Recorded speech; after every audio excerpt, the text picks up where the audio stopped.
F hub వారి P and the flea గచ్చిబౌలిలో December 15న రాహుల్ సిప్లిగంచే Oscar range live concert. For booking contact స్వామి శరణమయ్యప్ప. సార్, సమాజంలో జరిగే కొన్ని ఇన్సిడెంట్స్ మన చుట్టుపక్కలనే జరిగినప్పటికీ కొన్ని మనము అవి విననట్టుగానే ఉంటాం. కానీ కొన్ని సిచ్యువేషన్స్ ని అరే ఇంత దారుణ పరిస్థితికి తీసుకొచ్చాయా అని అనిపిస్తూ ఉంటుంది. అప్పుడే ఇలా జరగకుండా ఉండి దీంట్లో ఏదో ఒక మార్పు రావాలి అని కోరుకుంటూ ఉంటారు. అలా అంటే తండ్రి మూర్ఖుడైనా మంచివాడైనా కొడుకు అనేవాడు ఎలా ఉండాలి, అసలు కొడుకు తీసుకోవాల్సిన రెస్పాన్సిబిలిటీ ఏంటి, వాల్యూస్ ఏంటి, ఎథిక్స్ ఏంటి, చిన్నప్పటి నుంచే పేరెంట్స్ వాళ్ళకి ఎలాంటివి నేర్పించాల్సిన అవసరం ఉందంటారు సార్? సో ఒక కొడుకు ఎలా ఉండాలి తండ్రితో, పేరెంట్స్ తో ఇద్దరు మదర్ ఫాదర్ తో ఒక కొడుకు ఎలా ఉండాలి. కొడుకు మెయిన్ గా కొడుకుని చాలా హై లెవెల్లో చూపిస్తారు మన దగ్గర. ఒక కొడుకు చాలా ఇంపార్టెంట్, వేరే వేరే కార్యాలకు కూడా ఇంపార్టెంట్ అని చెప్పి చూపిస్తుంటారు. సో కొడుకుకు ఒక స్పెషల్ బాధ్యత, అందులో పెద్ద కొడుకుకు ఆర్ ఇంట్లో కొడుకుకుండే విలువ ఒక సపరేట్గా పెట్టారు మన దగ్గర. నేనేమంటానంటే any child for that matter has a responsibility towards parents. పిల్లలని ఎప్పుడూ కూడా వాళ్ళ లైఫ్ని కంట్రోల్ చేయాలి అనే పేరెంటింగ్ దాంట్లోకి వెళ్ళకూడదు ఎవ్వరు. ప్రతి పేరెంట్ నేర్చుకోవాల్సింది ఏంటంటే you can't control children's life. You may guide, you may show a path, ఒక దారి చూపించచ్చేమో, కానీ అది కూడా నీ ఇల్యూజనే. You can't control. Control is an illusion. నేను నా పిల్లల భవిష్యత్తు ఇలా ఉండబోతోంది, వాళ్లతో నేను ఇలా ఉండబోతున్నాను అన్నది ఇల్యూషన్. నీకు లక్లో కుదిరిందంటే కుదిరింది, లేకపోతే నువ్వు ఏం చేసినా వాళ్ళు మారే ఛాన్సులు తక్కువ. అలా అని వదిలేలేం గాలికి. సో మనకంటూ కొన్ని బాధ్యతలు తీసుకోవాలి, మనకంటూ కొన్ని కొడుకుని మేనేజ్ చేసే కొన్ని ఇంపార్టెంట్ స్టెప్స్ ఉంటాయి. ఓకే, అందులో first and foremost thing at a very early age discipline అనేది బాడీలో నేర్పించాలి. ఓకే, డిసిప్లిన్ అంటే రెండు విషయాలు ఇక్కడ, అథారిటేటివ్ అండ్ లవింగ్. అంటే నువ్వు ఈ పని చేయకూడదు అని ఉండడం వెరీ వెరీ రాంగ్. ఈ పని చేయకూడదు ఎందుకంటే ఈజ్ ఇంపార్టెంట్. నైట్ 9 అయ్యాక టీవీ చూడకూడదు ఎందుకంటే నీకు నిద్ర పాడవుతుందిరా, నీ హెల్త్ పాడవుతుంది, దాని తర్వాత మేము మేలుకుని ఉండాల్సి వస్తుంది కాబట్టి మాకు నిద్ర పాడవుతుంది, దీని అంతటి వల్ల రేపు పొద్దున్న స్కూల్కి లేవలేవు. ఈ టైప్లో you should be able to give them A clear legitimate reason. And వాళ్ళ బిహేవియర్కి కూడా రీజన్ మనం చెప్పించగలగాలి. ప్రతి తండ్రి కొడుకుతో ఎక్సర్సైజ్ చేయించాలి. ఎందుకు చేస్తున్నావు, నీకంటూ కారణం ఉందా? నా కోపం వచ్చింది, నేను ఇలా చేశాను యాక్సెప్ట్ చేయకూడదు. అసలు నువ్వు ఏం కోపం వచ్చినా సరే నీకంటూ కారణం ఉందా, ఆ కారణము చెప్పగలవా?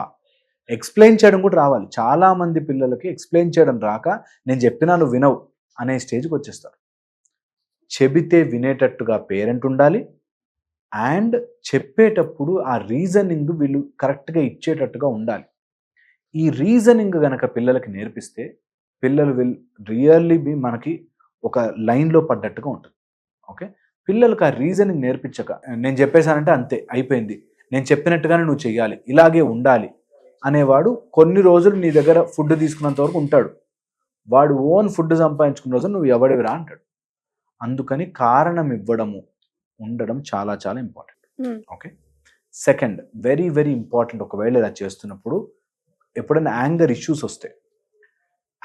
ఇష్యూస్ వస్తే పిల్లలతో కూడా చెడు మాటలు మాట్లాడకూడదు. ఎంతటి వాడైనా కానీ పిల్లలతో, ఎందుకంటే నువ్వు తిండి పెడుతున్నావు, నీకు కంట్రోల్ ఉంది, పవర్ నీ దగ్గర ఉంది కాబట్టి ఎప్పుడు చెడు మాటలు మాట్లాడకూడదు. ఎందుకంటే రేపు పొద్దున పవర్ వాడి దగ్గరికి వెళ్ళినప్పుడు నీ మీద చెడు మాటలు మాట్లాడతాడు. సో ఎవ్రీ ఫాదర్ సన్తో అట్లీస్ట్ ఇలా చేయాలి, that you may be angry, నీకు ఏదైనా కోపం రావచ్చు, కానీ చెడు మాట్లాడే హక్కు లేదు. దాన్ని ఒక అథారిటేటివ్గా ఒక పోస్ట్లో తీసుకొచ్చి ఇది ఇది ఇది ఇది మై పాయింట్ అని చెప్పగలగాలి. పేరెంట్స్కి ఆ రైట్ ఉంటుంది, నేను యాక్సెప్ట్ చేయొచ్చు, యాక్సెప్ట్ చేయకపోవచ్చు, నేను అసలు మొత్తానికే రాంగ్ అని చెప్పచ్చు. That I have the authority అనేది నేర్పించగలగాలి పిల్లలకి. ఓకే, ఇది చెప్పగలగాలి. ఎప్పుడైతే నువ్వు కోప్పడితే తగ్గిపోతున్నావు, లేకపోతే పిల్లలు కొంచెం అయ్యో బాధపడుతున్నారు కదా నువ్వు మారిపోతున్నావు, దెన్ పిల్లలు will go wrong direction. Okay, ఇది కూడా చాలా ఇంపార్టెంట్. థర్డ్ వచ్చేసి రెస్పెక్ట్ ఫర్ ఎల్డర్స్ అందరికీ నేర్పించాలి. నీతో బాగుండాలి, వాళ్ళు బయట ఏం గొడవైనా నువ్వు పెట్టుకురారా నేను చూసుకుంటా అని ఎప్పుడు నేర్పించకూడదు. నా పిల్లలకండి బయట కూడా ఈ కోపం ఉంటే కొట్టేసిరా నేను చూసుకుంటా అని చెప్తానంట. Wrong. You should never do that. Authority ఉంటుంది, కంప్లైంట్ చేయాలి, ఒక స్టెప్ ఉంటుంది, ఎల్డర్లీస్తో కానీ నీ ఫ్రెండ్స్తో కానీ నువ్వు బిహేవ్ చేసే మెథడ్ ఉంటుంది అని నేర్పించకపోతే వెరీ సూన్ అది మీ నెత్తి మీదే పడుతుంది. Very very soon. చాలా చాలా ఇంపార్టెంట్. ఫోర్త్ వచ్చేసి పిల్లలు చూసి నేర్చుకుంటారు. సో నువ్వు ఎలా ఉన్నావు నీ తల్లిదండ్రులతో, నువ్వు ఎలా బిహేవ్ చేస్తున్నావు సేమ్ బిహేవ్ చేస్తారు. నువ్వు ఫోన్లు వస్తే గొడవ పెడుతూ అరుచుకుంటూ నువ్వేదో చాలా రూడ్గా ఉంటూ పిల్లలు మాత్రం డిసిప్లిన్డ్గా మంచిగా ఉండాలి రాదు. ఎప్పటికీ మన ఎగ్జాంపుల్ చూస్తుంటాం కూడా ఇప్పుడు సొసైటీలో. వాళ్ళు మాత్రం నేను ఇంత డిసిప్లిన్, నేను ఇట్లా ఉంటాను అట్లా ఉంటాను మాట్లాడతారు. వాడు పిల్లల దగ్గరకు వచ్చేసరికి వాళ్ళకు ఉండదు అట్లా, నేను ఇంత డిసిప్లిన్, నా ఇష్టం, నా లైఫ్ అని ఉండదా? ఉంటుంది ఖచ్చితంగా. సో అందుకని పిల్లలకి you should show a proper pathway that కొన్నిసార్లు నీకు నచ్చినట్టుగా జరగకపోయినా సంయమనం కోల్పోకూడదు అన్నది నేర్పించాలి. అన్నది నీ ద్వారానే నేర్చుకుంటారు. నువ్వు తప్పుగా బిహేవ్ చేస్తే నువ్వు పిల్లలు కూడా తప్పుగానే బిహేవ్ చేస్తారు, ఛాన్సెస్ ఎక్కువ ఉంటాయి. Okay. And fifth very very important, ఇది అందరూ తెలుసుకోవాల్సిన ఎంపతి అనేది నేర్పించాలి. వాడి పొజిషన్లోకి వెళ్ళి చూడు అనే ఒక చిన్న మాట వల్ల ఎంత చేంజ్ ఉంటుందో పిల్లలు. ఒక్కసారి వాళ్ళ పొజిషన్లోకి వెళ్ళి ఆలోచించి చూడు అనేది ఒక బ్యూటిఫుల్ శక్తి. జస్ట్ వాళ్ళ పొజిషన్లోకి వెళ్ళి ఆలోచించడం అన్న ప్రాక్టీస్ చేయించాలి. దట్ ఓకే నీ కోపం వచ్చింది కదా, జెన్యూన్, రైట్, ఒక్కసారి వాడి సిచ్యువేషన్ ఆలోచించు. Then you have choice.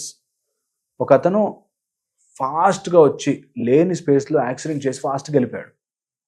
వీడు ఒకడు వెంటబడ్డాడు, వీడిని ఎట్లాగని అంత ఫాస్ట్గా వచ్చాడు. లోపల పిల్లవాడు ఉన్నాడు, ఏమైనా అయ్యి ఉంటే ఫాస్ట్గా వచ్చాడు. వాడిని ఫుల్ చేజ్ చేసి ఆపాడు. వాడు బ్లడ్ ప్యాకెట్ తీసుకెళ్ళి వాళ్ళ పాప హాస్పిటల్లో ఉంది, ఆమెకు బ్లడ్ ఎక్కించాలి, లేట్ అయితే చనిపోతుందని చెప్పి ఫాస్ట్గా వెళ్తున్నాను. అయ్యో సారీ అండి పంపించేసి. ఓకే కదా. ఇక్కడ 2 సీన్లు వస్తాయి. ఒకటి నువ్వు వెంటపడి అదేందో తేల్చుకుని రావడం, అదర్వైజ్ ఇక్కడే ఉండి you can have that choice. ఏం అవసరం ఉందో కదా అని ఆలోచించుకునే చాయిస్ నీ దగ్గర ఉంది. ఫస్ట్ వాడు ఎలా బిహేవ్ చేశాడు, వాడికి ఎందుకంత పొగరు, వాడు ఇలాంటి వాడు అని అనుకోవచ్చు. లేదా ఏమో నిజంగానే ఈజ్ ఇన్ బ్యాడ్ మైండ్ ఏమో, వాడు అలాంటి మూర్ఖుడేనేమో, నేను I don't have to lose my self అనే ఒక చాయిస్ని తెలుసుకోగలగాలి. ఎప్పుడైతే అలాంటి చాయిస్ మనకు ఉంది, నా ఎమోషన్స్ మీద నాకు చాయిస్ ఉంది, నేను యాంగర్ అవ్వచ్చు లేదా నేను కూల్గా ఉండి సిచ్యువేషన్ అర్థం చేసుకునే ప్రయత్నం చేసుకోవచ్చు, ఆ చాయిస్ నాకు ఉంది అని పిల్లలు కనుక నేర్పిస్తే they will never go bad. వాళ్ళకి తెలుస్తుంది ఓకే ఇక్కడ నేను ఇలా బిహేవ్ చేయాల్సిన, కోపం రావచ్చు, సడన్గా ఇరిటేషన్, ఎవడో గుద్దేసి వెళ్ళిపోతే బాధ వేస్తుంది, but still I don't have to become fool. Control నాలో ఉంటుంది. ఓకే, ఇది పిల్లలకి చిన్నప్పటి నుంచి నేర్పించాలి. నీకు కోపం రావచ్చు, but there is a way to express. There is a rule, there is a method, there is a system to express అని కూడా తెలుసుకోవాలి. అండ్ ప్రతి ఫాదర్ పిల్లవాడితో at least 30 minutes of happy time గడపాలి. రూల్స్ లేవు, రెస్ట్రిక్షన్స్ లేవు, బౌండరీస్ లేవు, borders లేవు. ఓన్లీ నవ్వుకోవడానికి, జోకులు చెప్పుకోవడానికి, మంచి మంచి విషయాలు మాట్లాడడానికి. ఓకే, అంటే పిల్లవాడికి ఏదో నేర్పిస్తున్నట్టు కాకుండా జస్ట్ లెట్ దెమ్ టాక్. పిల్లలతో అలాంటి టైం స్పెండ్ చేసిన వాళ్ళ పేరెంట్స్తో చాలా హ్యాపీగా ఉంటారు. ఓకే, ఎప్పుడైతే నువ్వు ఇలా చేసావంట, అలా చేసావంట, ఇంకా తినలేదేంట్రా, నువ్వు ఇలా ఉన్న పొద్దున్న లేచావు, రూల్స్ కాదు. ఒక ½ an hour of good time, మంచి మంచి స్టోరీస్, మంచి మంచి మాటలు, వెరీ అడల్ట్ టాపిక్స్, పెద్ద టాపిక్స్, ఇలాంటివి జరుగుతాయంట, అసలు మూన్ మీదకి ఎందుకు వెళ్ళారు, అసలు మనకి ఇక్కడ ఏం జరుగుతుంది, ఇలా వేరియస్ టాపిక్స్ మాట్లాడుకోవచ్చు. అక్కడ నో రెస్ట్రిక్షన్స్, అక్కడ ఓన్లీ డిస్కషన్స్. కొన్ని రాంగ్ వాళ్ళు ఓవర్ బోర్డ్ తీసుకుని రాంగ్గా నెగిటివ్గా మాట్లాడుతుంటే you should be able to put that ఇంత లిమిట్, ఆ లిమిట్ దాటి రాకూడదు అన్నప్పుడు ఎప్పుడు మనకు ఆ రెస్పెక్ట్ ఉంటుంది. ఇది రియల్, ఇది జరుగుతుంది. సో పేరెంట్స్గా ఆ మినిమమ్ అండ్ ఎంత కుదిరితే అంత 2 విషయాలు ఎప్పుడూ నేర్పించాలి. భయము, భక్తి. భక్తిని కంపల్సరీగా నేర్పించాలి. భయము టు డూ సంథింగ్ రాంగ్ నేర్పించి తీరాలి. నీకు దయ్యం అంటే భయం, భూతం అంటే భయం అని కాదు. తప్పు చేస్తే తప్పురా, నేను సపోర్ట్ చేయను. If you are doing wrong, I'm very strong to not support you అని కనుక తెలిస్తే పిల్లలు ఆటోమేటిక్గా సెట్ అయ్యి మంచిగా ఉంటారు. అండ్ పిల్లలు అండర్స్టాండ్స్ ఇట్ ఫాస్టర్. నువ్వు ఎప్పుడైతే రూల్ బ్రేక్ చేసి నీకు నువ్వే తప్పు చేస్తూ నీకు నువ్వే దొంగ పనులు చేస్తూ వాళ్ళకి మాత్రం కరెక్ట్ చేస్తున్నావు అంటే they will wait for their opportunity. ఇప్పుడు తిండి దొరకట్లే కాబట్టి వాడు కొంచెం 22, 23 ఏదైనా జాబ్ వచ్చిందంటే నువ్వు ఎవడివిరా అంటారు. Okay, so hope this gets through. ఇంకా చాలా ఉన్నాయి అలా చెప్పుకుంటూ పోతే. ఒక మంచి తండ్రి కావాలి అంటే నిజంగా ఒకటి పూర్వజన్మ పుణ్యమై ఉండాలి, రెండోది వచ్చేసి మనకంటూ చాలా సంయమనం ఉండాలి. కొడుకు has to go through so many steps కాబట్టి వాళ్ళ టీనేజ్ కానీ లేకపోతే యంగ్స్టర్గా ఉన్నప్పుడు ట్యాంట్రమ్స్ కానీ అన్నీ ఆ రోలర్ కోస్టర్ వెళ్తూ ఉంటుంది. సో వాళ్ళన్నిటినీ మనం ఎమోషనల్గా ఫూలిష్ అయిపోకుండా వాళ్ళ ఆ స్టేజ్ని దాటుతున్నప్పుడు మనం సపోర్ట్ చేయగలిగితే, చెయ్యి అందించగలిగితే పిల్లలు చాలా బాగుంటారు. అది అందించకపోతేనే ఇబ్బంది. And there is no rule, ఇలా ఉండాలి ఇలా ఉండకూడదు, తండ్రి అంటే ఇలా ఉండాలి, మినిమం ఇలా అలా చేయకూడదు. There is no rule. నీకు ప్యార్సే చేయాలి, పిల్లలకి మనస్ఫూర్తిగా చేయాలి.